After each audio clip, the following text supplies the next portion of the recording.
Hello and welcome to a quick training tutorial. In this training tutorial, I'm going to show you how to add a custom contract. So from the dashboard, you just have to go to Company and click on Digital Contracts. So to add your own contract, you just have to click on Add New Contract icon.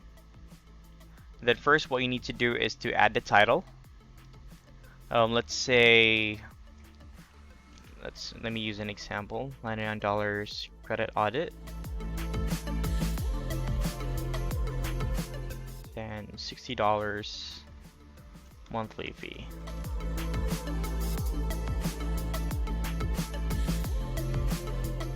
So then once done adding your title, you can now input your own contract on this box. So you can copy and paste your contract. You can also type it in directly onto this box, which is going to be the body of your contract. Now inside the software, we do have available placeholders that you can use. If you want to have your customer's information populated right here, all you have to do is click on the customer information, this part right on the right side, and you have the option to put the first name, placeholder for the customer's first name, the last name, the address, city, state, zip code, and the date. So that's going to be for the customer information.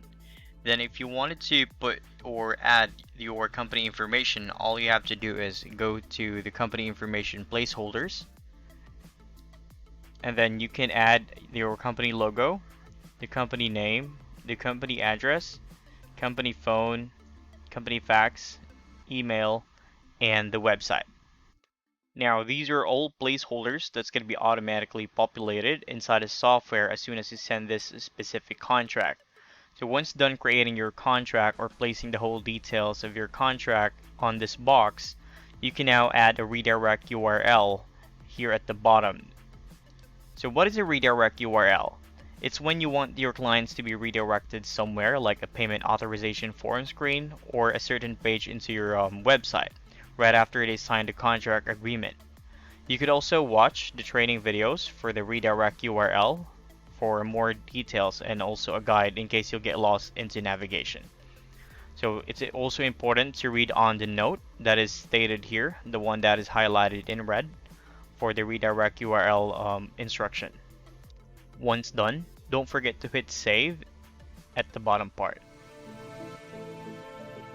So click that. There you go. So once the contract is saved, in order for you to check the contract, you need to go to the custom view, which is this one, and then you can edit the contract under the action section. You can preview it or delete it.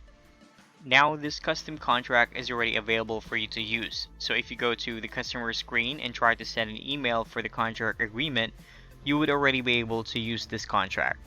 So that would complete our quick training tutorial on how you can add a custom contract.